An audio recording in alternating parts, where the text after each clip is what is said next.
이 시간 하나님께서 우리 모두에게 은혜 주시기를 기원드립니다. 이 시간은 능력 주시는 자 안에서라는 제목으로 말씀을 나누면서 오늘로써 빌립보 말씀을 마무리하고자 합니다. 빌립보서 마무리를 하는 시간이기에 지금까지 16차례 정도 빌립보서 말씀을 나누었습니다. 오늘까지 포함하면 17번 정도가 되는데 마무리하는 시간이기 때문에 전체적으로 장별로 요약을 한번 하고 오늘 말씀을 이어가도록 하겠습니다. 1장은 본 서신을 기록한 바울의 인생의 유일한 목적, 바울의 최대 관심사는 복음 전파였다는 것을 기록해 주고 있죠. 바울은 사람을 근본적으로 바꾸고 변화시킬 수 있는 것은 복음밖에 없다는 것을 확신한 사람이었습니다. 그래서 자신의 인생 가운데 최대 관심사는 복음 전하는 거였습니다. 또한 바울은 어떤 것을 선택할 때에 자신의 유익을 따라 선택하지 않고 교회 공동체의 유익이 되는 것을 선택했다는 것을 1장에서 이야기해 주고 있습니다. 2장 내용은 기쁨을 강조하고 있습니다. 빌립보 서신이 기쁨을 강조한다는 것은 역으로 생각해서 빌립보 교회 내에는 기뻐하지 못하게 만드는 인간적인 갈등, 그 교회 공동체 내에 사람과 사람 사이에 관계가 깨어짐으로 인해서 기쁨이 사라지게 하는 요소가 있었다는 것을 말해 주었습니다. 바울은 기쁨을 강조하는 동시에 한 마음, 하나의 생각, 겸손함을 유지할 것을 2장에서 언급해 주었습니다.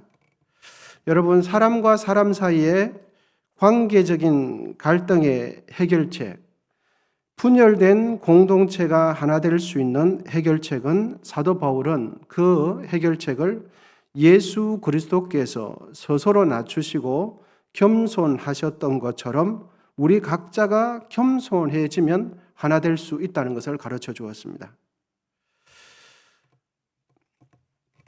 예수 그리스도께서 십자가 위에서 죽으시기까지 하나님께 복종하신 것처럼 우리도 나의 교만과 허영심을 버리고 우리 각자가 죽는 마음으로 겸손히 하나님의 말씀에 순종하면 교회는 진리 안에서 하나가 된다는 내용을 2장에서 나누었습니다.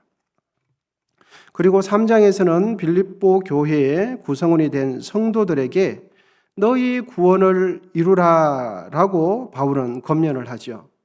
바울이 너희 구원을 이루라 라고 권면할 때의 그 구원은 천국에 들어가기 위해서 이 땅에서 나의 인간적인 개인적인 공로를 나의 구원을 위해서 보태야 나의 구원이 완성된다는 뜻이 아니라 진실로 구원을 받은 성도라면 일상적인 생활 속에서 구원받은 성도의 모습이 나타나야 한다는 의미에서 너희 구원을 이루라 라고 말씀하신 것입니다. 또한 바울은 육신을 신뢰하는 것을 구체적으로 열거해 주고 있죠. 바울이 말하는 육신은 우리 눈에 보이는 내 손에 만져지는 이 몸을 이야기하는 것이 아니라 내가 수고하고 내가 노력하여서 이 세상에서 획득된 걸 가지고 하나님 아버지 앞에 의롭다 함을 얻으려는 생각을 가진 사람들, 그런 생각을 가지고 신앙생활 하는 것 자체를 육신이라고 표현한 것입니다. 혈통과 율법을 철저하게 지키는 나의 행위와 수고를 통해서 내가 하나님 앞에 의롭다 함을 인정받으려고 하는 마음을 가지고 신앙생활하는 이들을 향해서 육체를 신뢰하는 자, 이렇게 표현해 주고 있습니다. 여러분, 육체를 신뢰하는 자는 결국 어떻게 되냐면 하나님께로부터 난 복음을 거부하게 된다는 것을 우리는 살펴보았습니다. 육체를 신뢰하면 복음을 거부하게 되어 있습니다. 복음, 하나님께서 주시는 그 복음을 거부하게 되는 거죠. 자신의 육체를 따라 하나님을 섬기는 자는 하나님으로부터 풍성한 은혜를 누리지 못하고 결국은 십자가의 원수가 되는 위치에 서게 된다는 것을 깨닫게 해 주었습니다. 여러분 처음 들으십니까? 처음 듣는 것처럼 이렇게 계시니까 제가 조금은 당황스럽습니다. 지금까지 설교를 했던 부분을 요약하고 있는 겁니다, 여러분. 바울은 십자가의 원수가 되게 하는 것이 무엇인지 3장 4절에서 6절에서 1차로 열거해 주고 있고, 그리고 4장 18절에서 십자가의 원수로 행한다는 의미를 빌립보 성도들이 깨달을 수 있도록 그들에게 적용을 해 줍니다. 그러면 십자가의 원수 된다는 것이 무엇인지 빌립보서 3장 4절에서 6절, 우리 바로 앞장인데 한번 같이 한번 읽어보도록 하겠습니다. 3장 4절에서 6절입니다. 우리 4절, 5절, 6절 또박또박 같이 한번 읽어보시겠습니다. 시작. 그러나 나도 육체를 신뢰할 만하면 만일 누구든지 다른 이가 육체를 신뢰할 있는 줄로 생각하면 나는 더욱 나는 8일 만에 할례를 받고 이스라엘 족속이요 베냐민 지파요 히브리인 중에 히브리인이요 율법으로는 바리새인이요 열심으로는 교회를 박해하고 율법의 의로는 흠이 없는 자라. 아멘. 그러니까 자신이 태어날 때 베냐민 지파로 태어나고 히브리인 중에 히브리인이요 율법으로는 바리새인이요 교회를 박해했던 이유는 그만큼 하나님을 사랑했기 때문에 교회를 박해한 거거든요. 그렇게까지 하나님을 위해서 살았는데 율법으로는 흠이 없는 자였는데 알고 보니까, 깨닫고 보니까 자신이 어떤 자입니까? 육체를 신뢰하는 자인 것을 말해 주었어요. 그래서 4장 18절에 보면 내가 여러 번 너희에게 말하였거니와 이제도 눈물을 흘리며 말하노니 여러 사람들이 그리스도의 십자가의 원수로 행하느니라. 예수를 믿으면서도 복음에 온전히 의지하지 않고 복음을 지식적으로 알면서 마음속에 의지하는 것은 내가 혈통이 어떻고 내가 8일 만에 할례를 받고 나의 가문이 어떻고 내가 지금까지 어떻게 율법을 지켜왔는지 내가 교회에서 어떤 봉사를 해왔는지 이러한 것으로 자기 자신을 바라보는 것 자체가 어떤 사람이라고요? 육체를 신뢰하는 자다. 여러분 육체를 신뢰하면 복음의 의, 하나님으로부터 나온 하나님께서 주신 예수 그리스도의 의를 받아들이지 못하게 되어 있습니다. 육체를 신뢰하면 하나님께서 주신 의는 버리게 되어 있는 거죠. 사실 바울 자신이 십자가에 돌아가시고 부활하신 예수님을 만나기 전에는 바울 자신이 십자가의 원수된 생각을 했습니다. 바울 자신이 십자가의 은혜의 원수된 삶을 살았습니다. 그런데 예수님을 만난 후에는 그동안 자신이 그토록 자랑했고 자신이 그토록 자부심을 느꼈으며 다른 사람들과의 비교했을 때 자신의 우월성을 과시했던 그 모든 육체에서 난 의, 율법에서 난 의, 자신의 행위로서 난 의, 이 모든 것을 배설물로 버렸다 하는 것이 사장에 있었던 내용입니다. 부활의 예수님을 만난 후에 바울의 인생의 유일한 표대는 예수 그리스도였습니다. 부활의 예수님을 만난 이후에 바울의 삶의 유일한 이유는 예수 그리스도였습니다. 복음을 전하는 것이 자기가 이 땅에서 왜 살아야 하는지 이유였습니다. 부활의 예수님을 만난 이후에 바울의 인생에 있어서 유일한 갈망, 유일한 목마름은, 유일한 욕구는 예수 그리스도를 지금보다 더 많이 얻는 거였습니다. 예수 그리스도를 지금보다 더 많이 사랑하는 거였습니다. 이것이 바울의 인생에 있어서 내가 왜 살아야 하는지 자신의 인생 가운데 유일한 갈망이요, 목마름이요, 열정이었습니다. 이렇게 사도 바울은 1장, 2장, 3장을 이제 정리를 하고 이제 바울은 편지를 마무리하면서 자신은 지금 현재 어떠한 처지에 있든지 모든 상황에서 자족하는 일체의 비결을 배웠노라 라고 고백을 합니다. 여러분, 본문 11절과 12절인데 우리 같이 한번 읽어보시면 좋겠습니다. 시작. 궁핍함으로 말하는 것이 아니니라. 어떠한 형편에 있든지 나는 자족하기를 배웠노니 나는 비천에 처할 줄도 알고 풍부에 처할 줄도 알아. 모든 일 곧 배부름과 배고픔과 풍부와 궁핍에도 처할 줄 아는 일체의 비결을 배웠노라. 아멘. 여러분, 여기서 모든 어떤 상황 속에, 이것은 다른 말로 하면 모든 상황 속에서 자족하는 법을 배웠다라고 기록해 주고 있습니다. 모든 상황 속에서 자족한다는 것은 일반 사람으로서는 사실은 하기 어려운 일이죠. 그러면 사도 바울은 어떻게 일반 사람들이 하기 어려운 그러한 삶을 살아갈 수 있었을까 하는 것입니다. 바울은 어떻게 그러한 비법을 터득할 수 있었을까? 바울은 어떻게 모든 상황 속에서 자족할 수 있었을까 하는 것입니다. 여러분, 바울의 개인의 능력과 재능이 뛰어나서가 아니라 왜 바울은 모든 상황 속에서 자족할 수 있는 법을 터득했는가 하면 바울은 철저하게 예수 그리스도를 의지했기 때문입니다. 13절은 바울이 어떻게 해서 일체의 비결을 배울 수 있게 되었는지 그 내용을 진술해 주고 있는데 본문 13절입니다. 본문 아마 우리 교우님들께서 많이 암송하시고 매우 좋아하시는 구절일 텐데 13절 같이 한번 읽으시겠습니다. 시작. 내게 능력 주시는 자 안에서 내가 모든 것을 할 수 있느니라. 아멘. 바울은 능력 주시는 자 때문에 모든 상황 속에서 자족하는 일체의 비결을 배웠다라고 말을 해주고 있습니다. 그러면 바울에게 능력 주시는 자는 누굽니까? 맞습니다. 다름 아닌 예수 그리스도죠. 바울이 터득한 일체의 비결은 바로 예수 그리스도를 본받는 삶에서 비롯된 것입니다. 바울이 터득한 일체의 비결은 바로 예수 그리스도를 끊임없이 추구하고 쫓아가는 그 삶 속에서 일체의 비결이 터득된 거예요.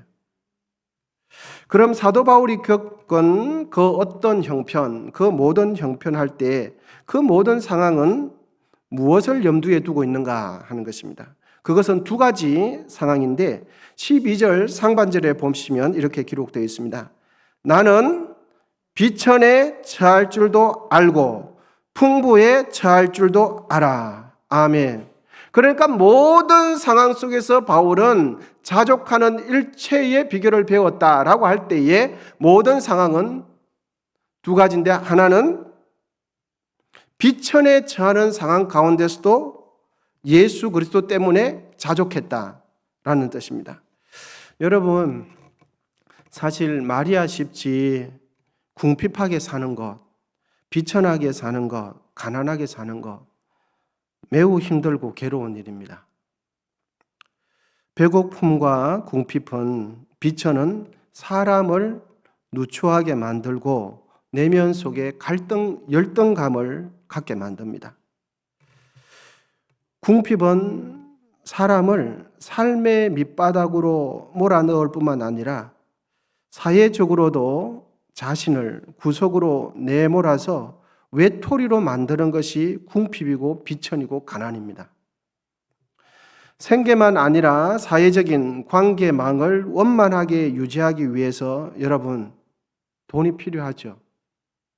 돈에는 강력한 힘이 있다는 것을 삼척 동자도 압니다.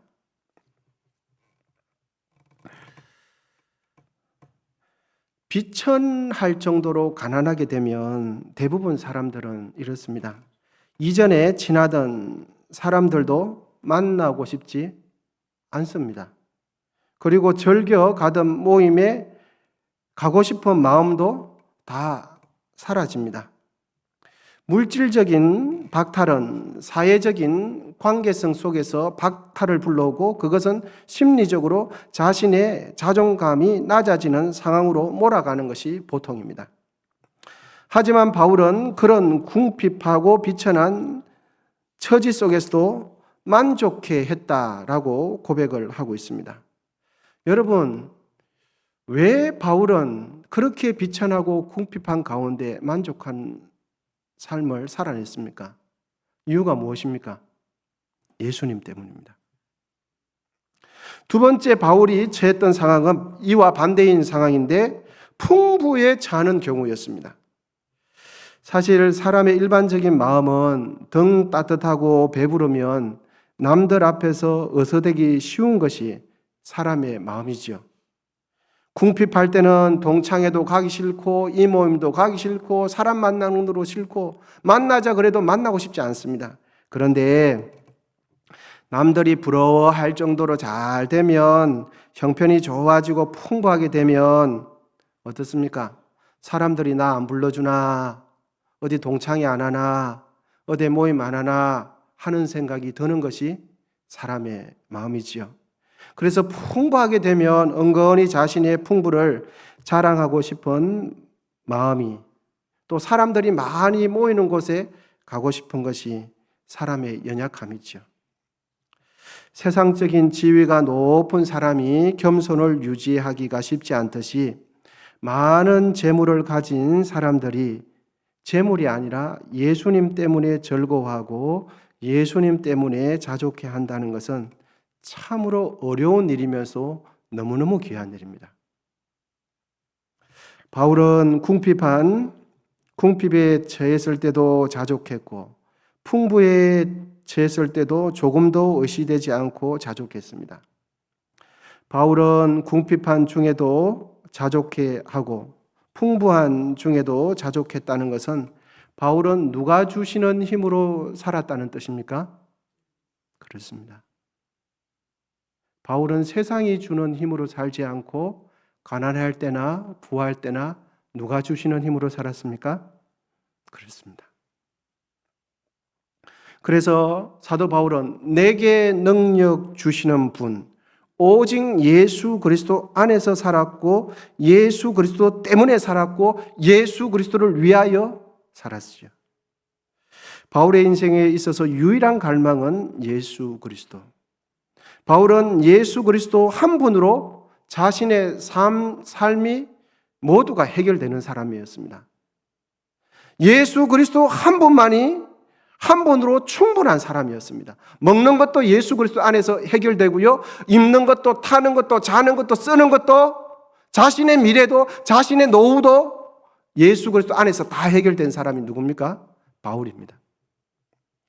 어떠한 형편에 있든지 자족할 수 있는 비결은 예수 그리스도 한 분으로 만족해 하는 사람이 될 때 어떠한 형편에 있든지 자족해 하는 사람이 될 수 있는 것입니다. 그런데 여러분, 어떠한 형편에 있든지 자족할 수 있는 일체의 비결은 곰곰이 따져보면 사도 바울에게만 그렇게 하라고 주신 말씀이 아니라 누구에게 주신 말씀입니까? 그렇습니다. 사도 바울만 이러한 비법을 터득하고 배울 것이 아니라 모든 그리스도인이 사도 바울처럼 터득하고 살아가야 할 삶의 방식이 바로 어떠한 처지에 있든지 예수 그리스도 때문에 자족해 하는 삶을 살아가기를 하나님께서는 원하시는 것입니다. 여러분, 그리스도인이라는 그 말 뜻은 그리스도를 매우 닮아가고 매우 추구해 가는 사람들이 그리스도인이라는 뜻이죠. 그런데 교회 안에 있는 성도님들을, 교인들을 이렇게 유심히 보면 그리스도를 닮아가기를 추구하기보다는 예수 그리스도, 예수님을 믿어서 죄 용서함 받고 구원 문제가 되었으니 이제는 안도감을 갖고서 신앙생활 열심히 하면 감사하고 좀 열심히 안 해도 큰 문제가 없는 것처럼 생각하는 경향이 어디든지 있는 것 같습니다. 왜냐하면 큰 문제, 구원의 문제가 예수님 안에서 해결되었기 때문에 나머지는 열심히 하면 대단히 감사한 일이고, 그래도 구원의 문제가 해결되었으니까 나머지는 좀 소홀히 해도 큰 문제가 없다는 생각을 가지고 있는 것 같습니다. 그래서 천국은 예수 믿고 죄 용서함 받으면 해결됐으니까 따놓은 당상이라고 생각하고 일단은 안도감을 가지고 이제 신앙생활을 하는 거죠. 여러분, 우리의 신앙 여정은 예수님을 믿음으로 끝나는 것이 아니라 예수님을 믿는 순간부터 우리의 신앙의 여정은 시작입니다. 예수 믿는 것부터 하나님을 섬기는 것이 시작입니다. 그래서 예수 믿으면 마치 구원 큰 문제가 해결되었으니까 한 80%, 90%는 신앙을 완성해 놓고 나머지 10% 정도 이렇게 상황 봐서 교회 봉사도 하고 뭔 봉사도 하는 것처럼 생각하시는 경향이 아마 한국 교회에 저도 그런 경향도 있는 것 같고, 그런데 여러분 그렇지 않습니다. 예수 믿으면 신앙생활의 시작입니다. 일주일에 한 번씩 일요일 날 교회 와서 예배 드리는 것으로 우리 신앙생활이 끝나는 것이 아니라 일요일 날, 주일 날 교회 와서 예배 드렸으니 이제 세상에 나가서 세상 속에서 월요일부터 토요일까지 믿음으로 살아내는 것이 신앙생활입니다. 아멘이십니까? 신앙생활은 주일 날 교회에서 예배 드리는 것으로 끝나지 않습니다. 그것이 주일날 예배 드리는 것이 신앙생활의 시작이라면 이 교회 문을 나가서 월요일부터 일요일까지 세상 속에서 믿음으로 살아내는 것, 이것이 신앙생활 하는 거죠. 그리스도인의 힘, 성도의 힘은 교회 건물의 화려함이나 웅장한 데 있지 않습니다. 출석하는 교회에 풍성한 재적이나 재정이 성도의 힘이 아닙니다. 출석하는 교회의 교인 수가 우리의 진정한 힘이 아니라 우리의 진정한 힘은 예수 그리스도를 닮아가고 예수 그리스도를 사랑하는 것입니다. 그것이 우리의 힘입니다, 여러분. 그것이 성도의 능력입니다. 그런 측면에서 교회는 예수 그리스도를 떠나서는 그 어떤 신령한 능력도 발휘할 수 없는 공동체가 교회입니다. 교회는 예수 그리스도를 떠나서는 아무런 능력이 없는 공동체가 교회입니다. 성도는 예수님을 떠나면 무의미한 존재가 성도가 되는 겁니다. 여러분, 그러면 이것을 반대로 말씀을 드리면 성도는 그리스도 안에 있으면 그 어떤 형편에 있든지 자족할 수 있고 평안할 수 있게 되는 것입니다. 예수 그리스도 안에 있으면 소유물이 많고 적음에 상관없이 일상이 행복하게 되는 것이죠. 이제 여러분 말씀을 마무리하려고 하는데요. 감옥에 감금되어 있는 바울이 감옥 밖에 있는 빌립보 성도들에게, 자유롭게 생활하고 있는 빌립보 성도들에게 권면하기를 기뻐하라고 말합니다. 여러분, 객관적으로 생각을 해보면 감옥 안에 있는 사람, 감옥 밖에 있는 사람 중에서 누가 더 기뻐할 요소가 많겠습니까? 감옥 안에 있는 사람입니까? 감옥 밖에 있는 사람입니까? 감옥 밖이죠. 그런데 사도 바울은 자신이 더 기뻐할 요소가 없는데, 너무너무 힘든 상황 가운데 있는데 자기는 감옥 안에 있으면서 감옥 밖에 있는 편안하게 사는 성도들에게 기뻐하라고 편지를 쓰고 있는 거죠. 바울의 몸은 감옥 안에 있었지만 바울의 심령은 감옥에 갇히지 않았습니다. 변함없이 바울의 심령은 예수 그리스도 안에 있었습니다. 바울의 몸은 감옥에 있었지만 바울의 마음은 감옥에 갇히지 않았어요. 어디 있었습니까? 감옥 안에 있었지만 예수 그리스도 안에 있었습니다. 바울은 감옥에 갇힌 사람이 아니라 복음에 사로잡힌 사람입니다. 여러분, 우리가 누려야 할 기쁨은 환경의 여건에 따라 좌지우지되는 기쁨이 아니라 예수 그리스도 때문에 기뻐하는 절대적인 기쁨입니다. 그 기쁨을 우리는 온전히 살아내지는 못할지라도 그것이 우리가 누려야 할 기쁨인 것을 분명히 깨닫고 그 기쁨을 사단에게 상황 속에서 뺏기지 마시기를 기원드립니다. 여러분, 요즘 우리는 무엇 때문에 기뻐하고 계십니까?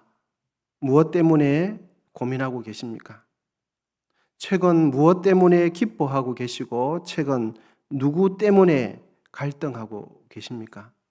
사도 바울은 가난할 때도 궁핍할 때도 예수 그리스도 안에서, 풍부할 때도 예수 그리스도 안에서 그렇게 살았습니다.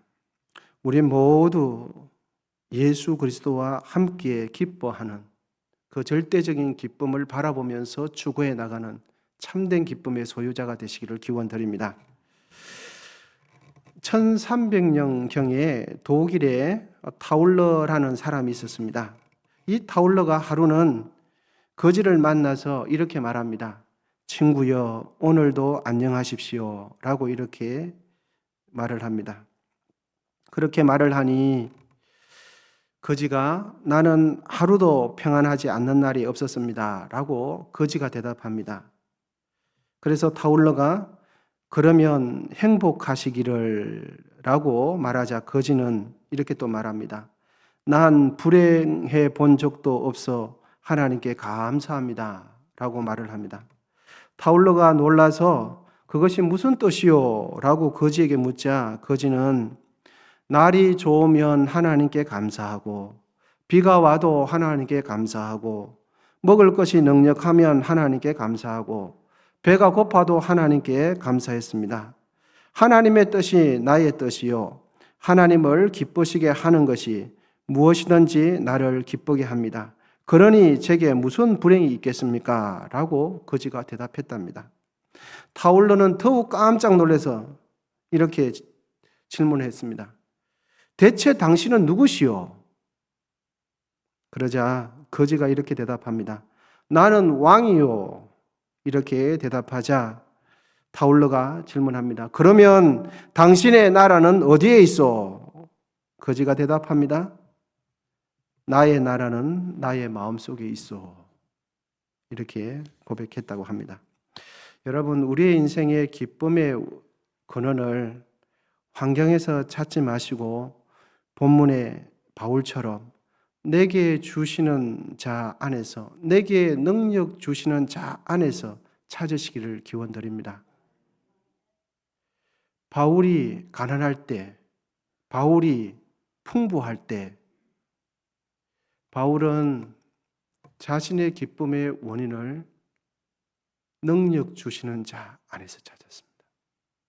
우리 모두도 이 세상을 살아갈 때에 능력 주시는 그분을 더 추구하며 그분 안에서 더 풍성한 은혜와 기쁨을 누리는 우리 모두 되시기를 기원드립니다. 기도하겠습니다. 하나님, 우리의 능력의 근원은, 우리의 기쁨, 우리의 자족의 근원은 나의 재물도 아니고 나의 학식이나 지식도 아니고 나의 재능과 능력도 아닙니다.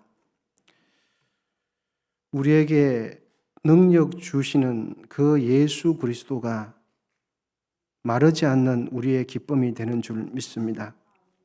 예수 그리스도 한 분으로 만족해 함으로 우리도 사도 바울과 같은 믿음의 사람 되게 하옵소서. 예수님의 이름으로 기도하옵나이다. 아멘.